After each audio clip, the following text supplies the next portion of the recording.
శ్రీరామ రామ రామేతి రమే రామే మనోరమే సహస్రనామ తత్తుల్యం రామనామ వరాననే. ముందుగా వైకే టీవీ ప్రేక్షకులకు శ్రీరామనవమి శుభాకాంక్షలు. శ్రీరామనామం ఎంతో మధురమైనది, అమృతతుల్యమైనది. ఆ తారక మంత్రాన్ని పవిత్రమైన బియ్యపు గింజలపై లిఖిస్తూ వస్తున్నారు చలువాది మల్లి విష్ణు వందన గారు. 2016లో ప్రారంభమైన శ్రీరామనామ లిఖిత మహాగ్రంథము ఈ 2026 నాటికి విజయవంతంగా దశాబ్ద కాలం పూర్తి చేసుకుంది. ఆ సీతారాముల దయ వల్ల ఈ 10 ఏళ్లలో ఏకంగా 12,22,222 బియ్యపు గింజలపై అత్యంత శ్రద్ధతో శ్రీరామ నామాన్ని లిఖించడం జరిగింది. శ్రీరామనవమి కళ్యాణ వేడుకల కోసం తాను ప్రత్యేకంగా 1,72,222 బియ్యపు గింజలపై శ్రీరామ నామాలను లిఖించి తలంబ్రాలను సిద్ధం చేశారు.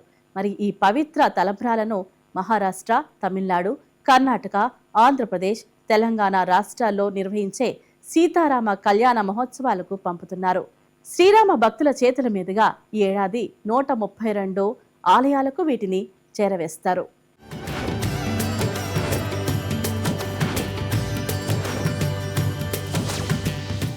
రెండు 2016లో ప్రారంభమైన శ్రీరామ నామ తలంబ్రాల సేవ తొలుత ఒంటిమిట్ట, భద్రాద్రి, హైదరాబాద్లో పాటు దేశవ్యాప్తంగా ఇప్పటి వరకు మొత్తం 320 కళ్యాణోత్సవాల్లో ఆ తలంబ్రాలను స్వామివారికి సమర్పించే అదృష్టం ఆమెకు దక్కింది. ఇప్పుడు విష్ణు వందన మనతో ఉన్నారు, లైవ్లో సిద్ధంగా ఉన్నారు. ఆమెను అడిగి మరిన్ని వివరాలు తెలుసుకుందాం. మేడం, ముందుగా నమస్కారం. మేడం నమస్కారం అండి. జై శ్రీరామ్. జై శ్రీరామ్. మేడం ఎలా ఉన్నారు? మేడం బాగున్నారా? బాగున్నామండి, ఆ రామయ్య అనుగ్రహంతో బాగున్నాం. ఓకే మేడం, చెప్పండి మేడం, అసలు మీకు ఈ థాట్ ఎలా వచ్చింది? ఈ బియ్యపు గింజల మీద రామనామాన్ని లిఖించాలి అన్న థాట్ ఎవరి వల్ల వచ్చింది? మీకు ప్రేరణ ఎవరండి? మా శ్రీవారేనండి. ఎందుకంటే చిన్నప్పటి నుంచి భక్తి గల కుటుంబం, ఇటు అత్తగారి సైడ్ అయినా ఇటు అమ్మగారి సైడ్ అయినా ఇద్దరూ రామభక్తులేను. అందుకని చెప్పి చిన్నప్పటి నుంచి మేము కూడా అలాగే ఉండేవాళ్ళం. అలా ఉండటంతో ఒకరోజు మా వారు, నీకు శ్రద్ధ భక్తి ఉన్నాయి, నేను ఒక చిన్న పని చెప్తాను, చేస్తావా అని అడిగారు. సరే చెప్పండి అన్నాను. బియ్యపు గింజలపై శ్రీరామనామాన్ని రాయాలి అని చెప్పారు. అమ్మో, ఇది చాలా కష్టతరము, నేను రాయలేను, నా వల్ల కాదు అని చెప్పాను. ఇంకొకసారి ఆలోచించు, మళ్ళా ఈ అవకాశం తిరిగి రాదు అని చెప్పారు. సరే, భగవంతుడు ఎన్నో కథల్లో చెప్తూ ఉంటాడు, ఏదన్నా ఒకటి చెప్తే అది మన కోసమే అని. దాంతో నేను ఒకసారి మళ్ళా ఆలోచించాను, భగవంతుడు ఏం సేవ చేయించుకోవాలనుకుంటున్నాడని. అప్పుడు మా వారు ఇట్లా బియ్యపు గింజలపై రాయమన్నారు. అలాగే ప్రేరణ నాకు కలిగింది. ఆ స్వామి పైన భక్తి ఉండటంతో నేను ఇంతటి కార్యక్రమాన్ని చేపట్టాను. మేడం, 2016 నుంచి స్టార్ట్ చేశారు అన్నారు కదా మేడం, మీరు మొదటగా బియ్యపు గింజ మీద శ్రీరామ నామం రాసినప్పుడు మీ అనుభూతి ఎలా ఉంది మేడం? మీకు ఏమనిపించింది ఆ క్షణంలో? రామనామం అసలు పట్టుకోవడమే మన జన్మ సార్థకత. అలాంటిది ఆ రామనామం నా చేతికి రావడం ఇంకా ఆనందం. కాకపోతే ఒక చిన్న అనుభూతి, హై పవర్ ఉండడం వల్ల ఆ గింజ ఫస్ట్ పట్టుకోగానే కళ్ళు కనిపించకుండా ఉండడం చాలా బాధాకరం వేసింది. మా వారికి చెప్పాను, ఇలా కనిపించట్లేదు నాకు, నేను రాయలేకపోతున్నానని. ఇంకొకసారి ప్రయత్నించన్నారు. మళ్ళా ఆ రామయ్య దగ్గరికి వెళ్ళి ప్రార్థన చేశాను. శరణాగతితో వేడుకుంటే స్వామి అనుగ్రహం ఉంటది అంటారు. అలాంటి అనుగ్రహం ఆ స్వామి కరుణతో నాకు దక్కింది. స్వామి, ఎప్పుడు నేను వెనకడుగు వేయలేదు, భక్తిలో ఇప్పటి వరకు ముందడుగుస్తూనే వచ్చాను. ఎన్నో సేవా కార్యక్రమాలు చేశాను. రామ భక్తిలో చిన్నప్పటి నుంచి నీ ఆలయం చుట్టూ ప్రదక్షిణలు చేస్తున్నాను. నాకు నీ సేవ కావాలి అని అడిగాను. ఆయన అనుగ్రహించి లైట్ లో నుంచి రేసెస్ పంపించాడండి. నాకు కళ్ళు ఆపరేషన్ జరిగినట్టు రేసెస్ జరిగింది. అప్పటి నుంచి ఇప్పటి వరకు నా పవరు ఎక్కలేదు, తగ్గలేదు. ఆ రామయ్య అనుగ్రహంతో దశాబ్ద కాలం పూర్తి చేసుకోగలిగాను. ఎందుకంటే 10 సంవత్సరాలు రామయ్య సేవ దక్కడం నా జీవితం ధన్యమైపోయింది. 2016లో ఈ కార్యక్రమాన్ని మొదలు పెట్టాను. తొలుత 2017 కళ్యాణానికి 1,65,000 బియ్యపు గింజల పైన రాశాను. ఒంటిమెట్టతో 1,01,116 బియ్యపు గింజల్ని ఒంటిమెట్ట, ఆ చుట్టుపక్కల పరిసర ప్రాంతాల్లో ఒక్కో ఆలయానికి 10,116 చొప్పున సమర్పించాను. ఆ సమర్పించిన తర్వాత ఈ ప్రయాణం ఇంతటితో ఆగిపోతుందేమో అనుకున్నాను. మా కుటుంబ ప్రోత్సాహంతో 10 సంవత్సరాలు పూర్తి చేసుకున్నాను. ఇప్పటి వరకు ఆ రామయ్య అనుగ్రహం ఇలాగే ఉండాలి. మరెన్నో 4 సంవత్సరాలు ఇంకా శ్రీరామ నామం రాయాలి అన్నది నా ఆకాంక్ష. అమ్మ మిమ్మల్ని చూస్తుంటే నాకు చాలా చాలా గర్వంగా ఉంది. మనం ఇంట్లో పనులు చేసుకుంటూనే ఇలాగ గింజల మీద, బియ్యపు గింజల మీద ఇలా ఆయన నామస్మరణ రాయడం ఎంతో సంతోషదాయకం. మిమ్మల్ని చూస్తుంటే నాకు అనిపిస్తుంది. మిమ్మల్ని మేడం అని పిలిచాను, ముందు సంబోధించాను. కానీ మిమ్మల్ని అమ్మ అని పిలవాలనిపిస్తుంది. మీ పట్టుదల, భక్తి, మీరు చేస్తున్న పని మీద చాలా ఉందని అనిపించింది. అమ్మ మీరు 12 లక్షల బియ్యపు గింజల మీద రామనామం రాశారు. మీకు ఎలా అనిపించిందమ్మా? అంతసేపు కూర్చొని చాలా చాలా చాలా పేషెన్స్ ఉండాలి కదా!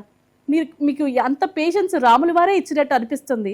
చెప్పండమ్మా మీ అనుభూతిని చెప్పండి. అవునండి. తప్పకుండా రాముల వారే ఇచ్చారు. భక్తి ఉంటే భక్త శబరి 90 సంవత్సరాలు వేచి రామయ్య కోసం నిలబడింది.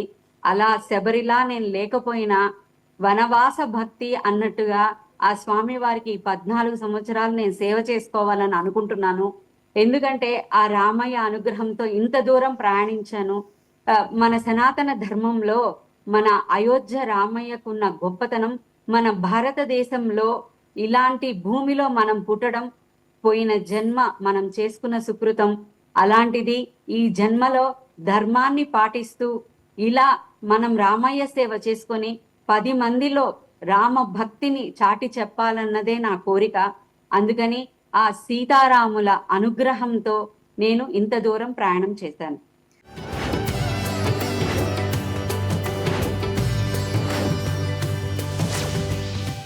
రాముల వారిని మనం మామూలుగా అడిగితేనే ఆయన ఖచ్చితంగా చేస్తాడు. మీరు ఇంత అద్భుతంగా ఆయన నామాన్ని బియ్యపు గింజల మీద చేశారు కదా! మీ జీవితంలో ఒక అద్భుతమైన క్షణం ఒకటి ఉంటుంది. అదేమిటమ్మా? ప్రతిరోజు ఆ రామయ్య అనుగ్రహం నాకుందండి. ఒంటిమెట్టలో ఆ రామయ్య పాదాల చెంత ఈ అక్షంతలను సమర్పించినప్పుడు నా చేతికి మొత్తం ఇలా వైబ్రేషన్ ఇచ్చారండి స్వామివారు. దాంతో నాకు మరింత ఉత్సాహం వచ్చింది. రామ భక్త శబరే కాదు, ఉడుత కాదు, జటాయువు కాదు, సుగ్రీవుడు కాదు, హనుమంతుడు, ఇలా వీళ్ళందరితో కూడా నాకు కూడా మోక్ష మార్గాన్ని ప్రసాదించావు. నీ నామాన్ని జపించే శక్తిని నాకు అందించావు. ఈ జన్మకి ఇది చాలయ్యా ఓ జగదభిరామ జానకి రామ అంటూ నా మనసు ఆనందంతో పొంగిపోయింది. అదే ఉత్సాహం 2016లో మొదలుపెట్టిన ఉత్సాహం ఈ రోజుటి కూడా అదే ఉత్సాహంతో రామ భక్తిలో ఇలా నేనుండడం పూర్వజన్మ సుకృతం. అమ్మ మిమ్మల్ని చూస్తుంటే నాకు కొన్ని విషయాలు మీరు చెప్తుంటే ఒళ్ళు గగురు పొడుస్తుంది. చెప్పండి అమ్మా, అసలు మీ నోటి ద్వారా ఆ రాముల వారి పాట ఒక్కసారి వినాలనిపిస్తుంది. మా కోసం, మా వైకేటీవీ ప్రేక్షకుల కోసం ఒక పాట పాడండి అమ్మా. రాముల వారి పాట పాడండి. ఆపదాం అపహర్తారం ధాతారం సర్వసంపదాం లోకాభిరామం శ్రీరామం భూయో భూయో నమామ్యహం.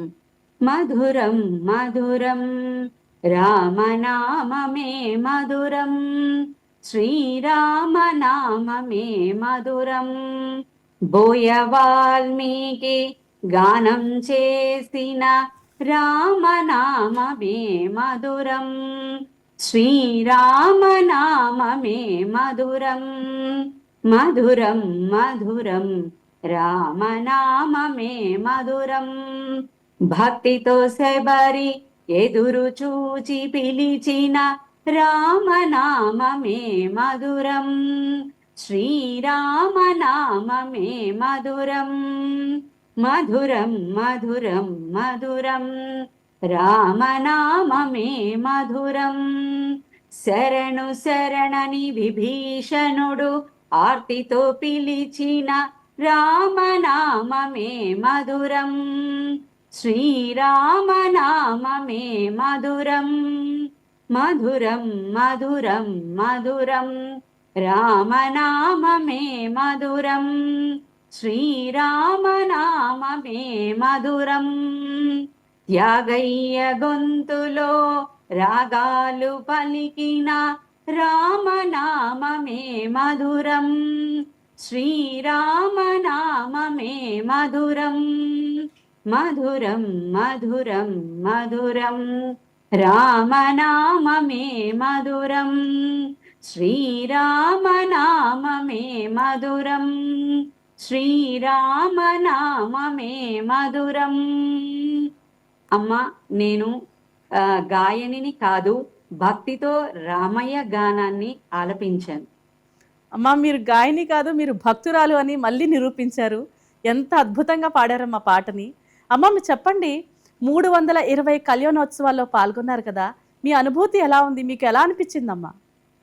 నేను పాల్గొనలేదండి. నేను 4 ప్రధాన ఆలయాలకు మాత్రమే అందజేశాను. ఉమ్, ఈ రుచిని నా ఒక్కటే ఆస్వాదిస్తే, నా కుటుంబం ఒక్కటే ఆస్వాదిస్తే దీనికి ప్రతిఫలం ఉండదు. అందుకని ఈ శ్రీరామ రుచిని ప్రతి భక్తుని చెంత చేర్చాలన్నది నా కోరిక. నా కుటుంబ సభ్యుల సహకారంతో ప్రతి ఒక్క రామ భక్తుల్ని ఆధ్యాత్మిక చింతన ఉండే వాళ్ళందరినీ ఎంచుకొని నేను వాళ్ళ ఇంటికి కొరియర్లు చేసి ఈ రామభక్తిని మీ వంతు కృషిగా వాడవాడలా ప్రచారం చేయండి. అందరూ రామనామంలో తరించండి. ఎందుకంటే రామనామం వినడం, శ్రీరామనామాన్ని పఠించడం, రామాన్ని లిఖించడం, శ్రీరామనామాన్ని ఆలోచించడం, ఈ 4 చేస్తే మన మనస్సు పరిశుద్ధమైపోతుంది. ఎటువంటి పాపాలున్నా ప్రక్షాళన అయిపోతాయి.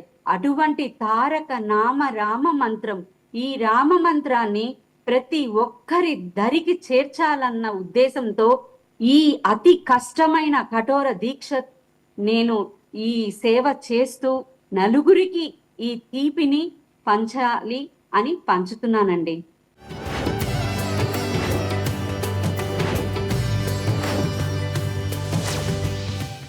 ఈ శ్రీరామ నవమి నాడున ప్రత్యేకంగా తయారు చేసిన తలంబ్రాల గురించి వివరిస్తారా? తప్పకుండా అండి. నవమి కళ్యాణం అంటే ప్రతి రామ భక్తుడు, మన భారతదేశంలో ఉన్న రామ భక్తులందరూ ఎదురు చూస్తుంటారు. ఎప్పుడు ఆ నవమి వస్తుంది, ఆ జానకి రాముల కళ్యాణం చూడాలి అన్న ఆకాంక్ష ప్రతి ఒక్కరిలో, ఆ గుండె చప్పుడులో ఆ రామ శబ్దం వింటూ ఆ అభిజిత్ లగ్నంలో ఆ కళ్యాణ మహోత్సవాన్ని చూడాలని ప్రతి ఒక్కరూ కోరుకుంటూ ఉంటారు. అలాంటి తరుణంలో ఈ అక్షంతలు అనేటివి అతి ముఖ్యమైనవి.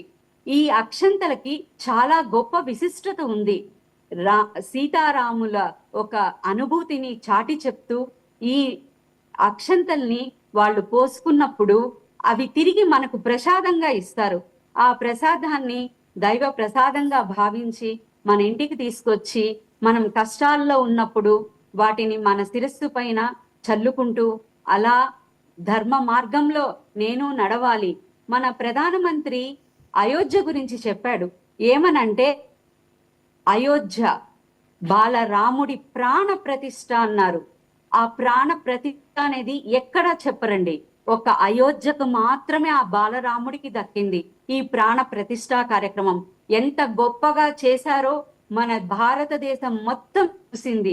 అలాంటి గొప్ప రాముని కళ్యాణం, ఆ అయోధ్య రాముడి కళ్యాణం కోసం, ఈ అక్షంతల కోసం ప్రతి ఒక్కరూ దీని కోసం ఎదురు చూస్తూ ఉంటారు. మన ఇంట్లో అవి ఉంటే శ్రీరామ రక్ష. ఈ సంవత్సరం నుంచి వచ్చే సంవత్సరం వరకు అవి మన ఇంట్లో ఉంటే ఆ జానకి రాములు మన ఇంట్లో ఉన్నంత అనుభవం కలుగుతుంది. అలాంటి ఆ పవిత్రమైన తలంబ్రాల పైన శ్రీరామాని రాసి ఒకే లగ్నంలో 132 ఆలయాల్లో ఆ స్వామి పాదాల చెంత ఈ అక్షంతలు చేరితే ఎంత మధురానుభూతి ఉంటుందో అంతటి ఆనందం రాముడే మనకు కల్పించాడండి. అమ్మ, 132 ఆలయాలకి తలంబ్రాలు చేరవేయడం జరిగింది కదా, అది ఎలా సాధ్యమైందమ్మా? మనసులో ప్రతిఫలం ఆశించకుండా రాముడు చెప్పిన ధర్మ మార్గాన్ని నడుచుకుంటూ మా కుటుంబం ఎటువంటి ఆలోచన లేకుండా మనం ఈ సేవ చేయాలి. ఒక మానవ జన్మ మనం ఎత్తినందుకు ఈ జన్మకి పరిపూర్ణత ఉండాలి. రాముడు ఏం చెప్పాడు? మానవుడే మాధవుడిగా వచ్చాడు, మాధవుడిగా వచ్చి మానవునిగా పూజలు అందుకుంటున్నాడు. అలాంటి ఆ శరథ తనయునికి ఇంత సేవ చేయాలి అంటే భక్త శబరిలా మనం కూడా అంతే భక్తితో ఉండాలి అని ఇంద్రియాలను నిగ్రహించుకొని మన సనాతన ధర్మంలో పుట్టినందుకు ఎందరో ఆధ్యాత్మికవేత్తల మంచి మాటలతో ఈ రామనామాన్ని సాగిస్తూ వస్తున్నానండి. ఆ రాముడే శక్తినిచ్చాడు, ఆ రాముడే ఆలోచననిచ్చాడు, ఆ రాముడు ఏది చెబితే అదే జరుగుతుంది ఇప్పటి వరకు. అమ్మ, మీరు గృహిణిగా ఉంటూ ఇంట్లో పనిని గాని దీన్ని గాని ఎలా బ్యాలెన్స్ చేయగలుగుతున్నారు? ఒక టైం టేబుల్ అండి. మనకు ఇస్కాన్ వాళ్ళు చెప్తూ ఉంటారు. ఈ మధ్య మనం ప్రణవానందాస్ ఛానల్ అని చెప్పి ఒక వాట్సాప్ ఛానల్ ని మేము కూడా దాన్ని జాయిన్ అయ్యాము. అయితే అతను చిన్న పిల్లవాడైనా అసలు శ్రీకృష్ణ పరమాత్మ శ్రీరాముడే అతని రూపంలో వచ్చి మనకు తెలియని విషయాన్ని ఎన్నో విషయాలను తెలియజేస్తున్నాడు. చాలా సులభమైన పద్ధతిలో భగవంతుడి దగ్గరికి చేరుస్తున్నారు అందరి భక్తుల్ని. మనం కూడా అదే విధంగా తెలియని విషయాన్ని తెలుసుకుంటూ మంచి మార్గంలో నడుస్తూ ఆ ఆ రాముడు నడయాడిన బాటలో మనం కూడా నడుస్తూ ఇంత మంచిని నేర్చుకున్నాం. భక్తిని నేర్చుకోవడం చాలా కష్టమండి. నీతి నిజాయితీగా బతకడం ఇంకా కష్టము. కానీ నాకు ఏమీ వద్దు రామా, ఏదో నువ్వు జన్మ ఇచ్చావు, ఆ జన్మలో ఈ చేతులు నీ సేవ చేసేదానికి ఉపయోగపడ్డాయి రామా, మా కుటుంబానికి ఇది చాలయ్యా, శ్రీరామ రక్ష సర్వ జగద్రక్ష అని చెప్పి ఆ రాముడు చెప్పిన బాటలో నడవాలి, నడయాడాలి, ప్రతి ఒక్కరితో నడిపించాలి అన్నది మా కోరిక. అమ్మ, మీ కుటుంబం మీకు ఎంత మేరకు సహకారం అందిస్తుంది మీరు చేసే ఈ పనిలో? రామనామము గింజల మీద రాస్తున్నారు కదా, బియ్యం గింజల మీద. మీ కుటుంబం మీకు ఎంత సపోర్టివ్గా నిలుస్తున్నారు? చాలా సపోర్ట్ చేస్తున్నారండి. ఎందుకంటే ఒక గృహిణి ఎలా ఉండాలో సీతమ్మని చూసి నేను నేర్చుకున్నాను. ఎందులోనూ మనం తలచకూడదండి. భర్త చేయాల్సిన భర్త చేయాలి, భార్య చేయాల్సిన పని భార్య చేయాలి, పిల్లలు చేయాల్సిన పని పిల్లలు చేయాలి. అలాంటిది మా కుటుంబం మాకు నైతిక విలువల్ని నేర్పించింది. ఆ నైతిక విలువలతో మేము టైం బ్యాలెన్సింగ్ చేసుకుంటూ ఎవ్వరికి ఏ లోటు చేయకుండా నాకు ఎన్నో భగవంతుడు విద్యలు ఇచ్చాడండి. ఒత్తులు చేయడం కానించి, పూలమాలలు కట్టడం కానించి, పూజా కార్యక్రమాలు చేసుకోవడం కానించి, ఆ శ్రీరామచంద్రుడైతేమి, కృష్ణుడైతేమి, నేను చెప్పన్బోగ్ కూడా స్వామికి ప్రతి కృష్ణాష్టమికి చేస్తాను, ప్రతి వేడుక. అలా ఇచ్చినప్పుడు టైం బ్యాలెన్సింగ్ చేసుకుంటూ 10 గంటలు కుటుంబం కోసం, 10 గంటలు స్వామి సేవ కోసం, ఇలా ఒక 4 గంటలు మన సుఖం కోసం నేను ఈ సేవ చేస్తున్నాను ఆ రామయ్య అనుగ్రహంతో. అమ్మ, ఈ బియ్య గింజల మీద ఎలా లిఖించడం ప్రాక్టీస్ చేశారు? అసలు అది ఎలా సాధ్యమైంది మీకు? ఏం లేదండి, చాలా రకాల పెన్స్ తెచ్చారు మా వారు. చెన్నైకి వెళ్ళారు, చాలా పెన్స్ తెచ్చారు, ఏవి మాకు సెట్ కాలేదు. తర్వాత మళ్ళా రెండోసారి చెన్నైకి వెళ్ళారు. వెళ్ళి అక్కడ బియ్యపు గింజల పైన ఏం చేయాలని ఆలోచిస్తున్నారు. తర్వాత ఇంజనీర్స్ పెన్ అని మా వారికి కనిపించిందండి. ఇది రోటరింగ్ ఐసోగ్రాఫ్ పెన్. ఈ పెన్ను చాలా సూక్ష్మంగా ఉంటదండి.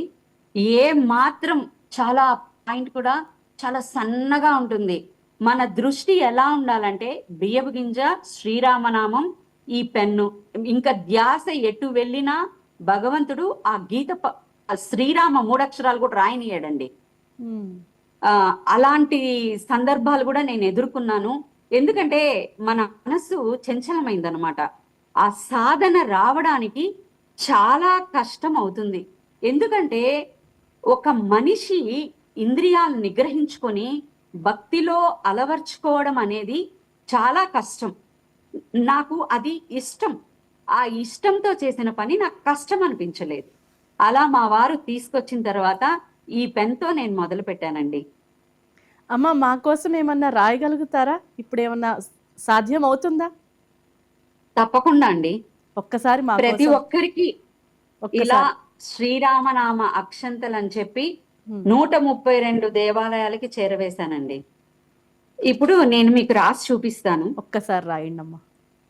ఒక్క నామం పలికే లోపల మనం 3 సార్లు పలుకుతాం. ఆ రామనామ విశిష్టత ఎటువంటిదంటే చాలా గొప్పదండి. శ్రీరామ జయ రామ జయ జయ రామ, శ్రీరామ జయ రామ జయ జయ రామ శ్రీరామ జయ రామ జయ జయ రామ శ్రీరామ జయ రామ జయ జయ రామ శ్రీరామ జయ రామ జయ జయ రామ శ్రీరామ జయ రామ జయ జయ రామ శ్రీరామ జయ రామ జయ జయ రామ శ్రీరామ జయ రామ జయ జయ రామ శ్రీరామ జయ రామ జయ జయ రామ శ్రీరామ జయ రామ జయ జయ రామ శ్రీరామ జయ రామ జయ జయ రామ శ్రీరామ జయ రామ జయ జయ రామ. అద్భుతం అమ్మా, అద్భుతం. మాకు లైవ్లో చూపించారు మీరు. ఎంత అద్భుతంగా రాస్తున్నారమ్మా. అసలు పట్టుకోవడమే చాలా కష్టంగా ఉంటుంది బియ్యం గింజ. అలాంటిది మీరు బియ్యం గింజ మీద రాస్తున్నారంటే ఎంత అద్భుతంగా ఉందో మా చూస్తుంటే మేము లైవ్లో. అమ్మ చాలా చెప్పండి. కష్టం అండి. ఎందుకంటే ఈ రెండు హోల్స్ పడిపోతాయండి నైట్ అయ్యేసరికి. అంత బాధలో కూడా రామ నీ సేవను నలుగురు గుర్తించాలి, నీ సేవలో అందరూ పాల్గొనాలి అన్న ఉత్సాహంతో నేను ఇంతటి సేవని చేస్తున్నాను. ఇది కఠోర దీక్ష అండి. ఈ సంవత్సరము 1,72,222 బియ్యపు గింజల పైన శ్రీరామనామాన్ని రాయగలిగాను ఆ స్వామి అనుగ్రహంతో.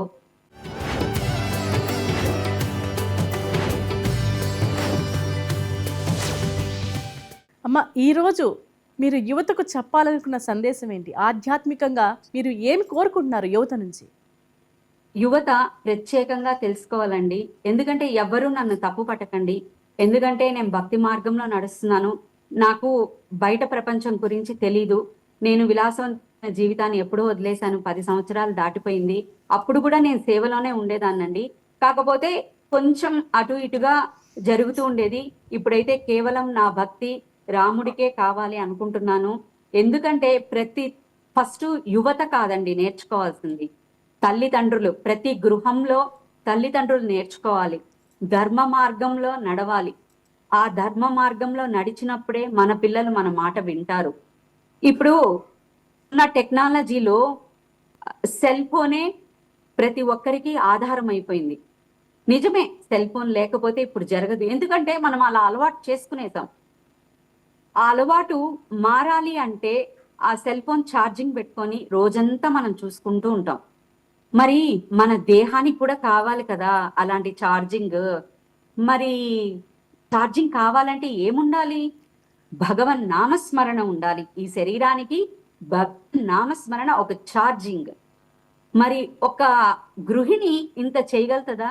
చేయలేదు. చాలా కష్టం. మేము దాన్ని ఛార్జింగ్ లాగా పెట్టుకుంటాం. మా మైండ్ని ఓ గంట 10 గంటలు అలా పెట్టుకుంటాం. ఎందుకంటే మేము గృహిణి కాబట్టి మాకు ఉద్యోగాలు ఉండవు. కానీ ఉద్యోగం చేసే వాళ్ళైనా చదువుకునే వాళ్ళైనా 10 నిమిషాలు రామనామాన్ని జపించండి. నేను కేవలం రామనామాన్ని జపించమని ఎక్కడా చెప్పట్లేదు.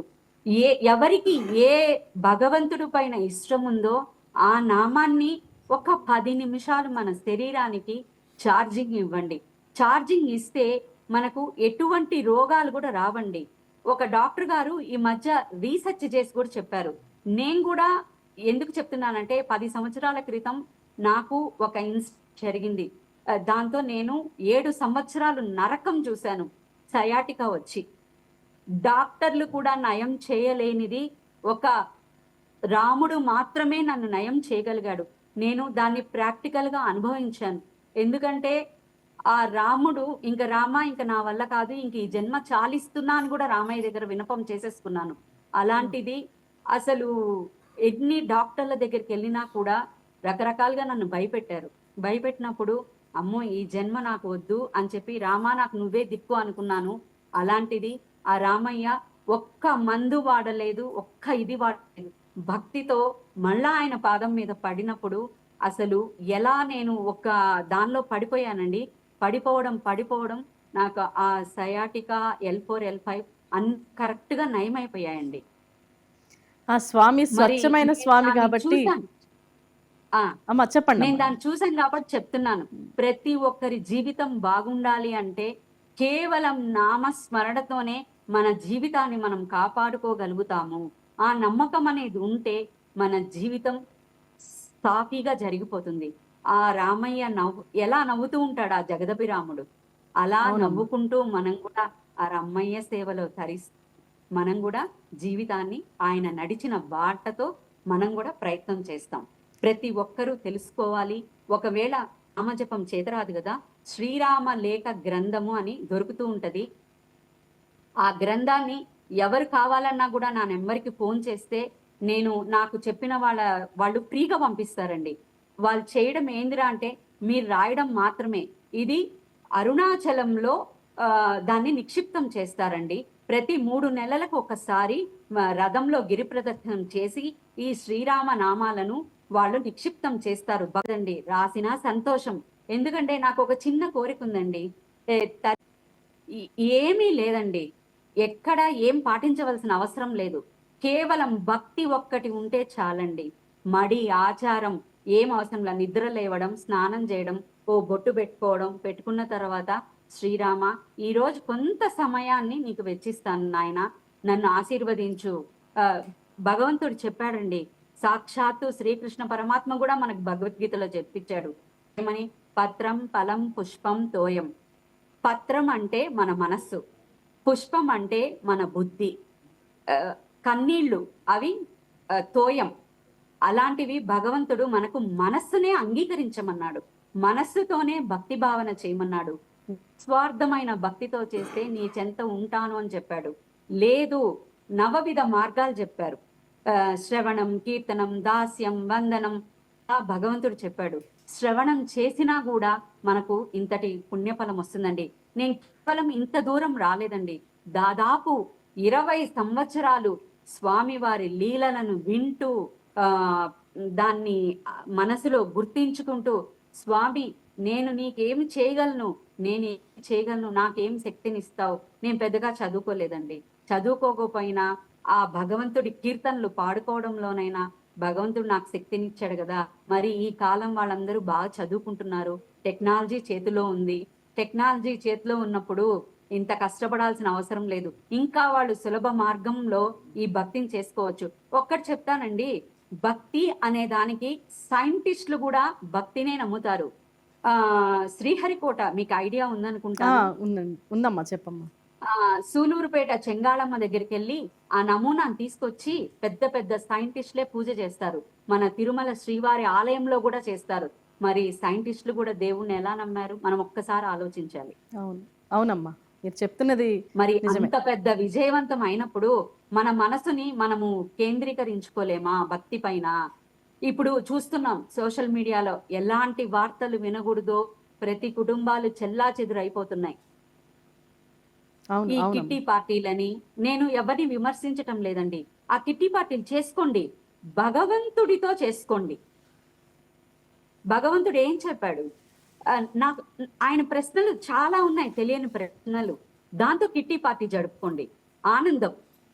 ఏంటండి తంబోలు ఆడుకుంటే మనకే వస్తుంది? ఏమీ రాదు. అందువల్ల ప్రతి ఒక్కరూ విలాసవంతమైన జీవితాలను వదిలేసి హ్యాపీగా భగవంతుడి ఆరాధనలో బతికితే మన దేశం బాగుంటది, మన ఊరు బాగుంటది, మన వీధి బాగుంటది, మన ఇల్లు బాగుంటది. శ్రీరామ రక్ష సర్వ జగద్రక్ష అంటారు. అమ్మ, మీరు అనుకున్నది జరగాలని, అలాగే మీ కోరికలు ఆ శ్రీరాములు వినాలని, శ్రీరామస్వామి వినాలని మనస్ఫూర్తిగా కోరుకుంటున్నానమ్మా. ముందుగా మీకు శ్రీరామనవమి శుభాకాంక్షలమ్మ. మీరు ఇలాగే ఆధ్యాత్మికంలో ఉండాలని మనస్ఫూర్తిగా కోరుకుంటూ నమస్తే అమ్మ. నమస్తే అండి, ధన్యవాదాలు. మీకు కూడా శ్రీరామనవమి శుభాకాంక్షలు. జై శ్రీరామ్ అమ్మ. జై శ్రీరామ్. జై శ్రీరామ్.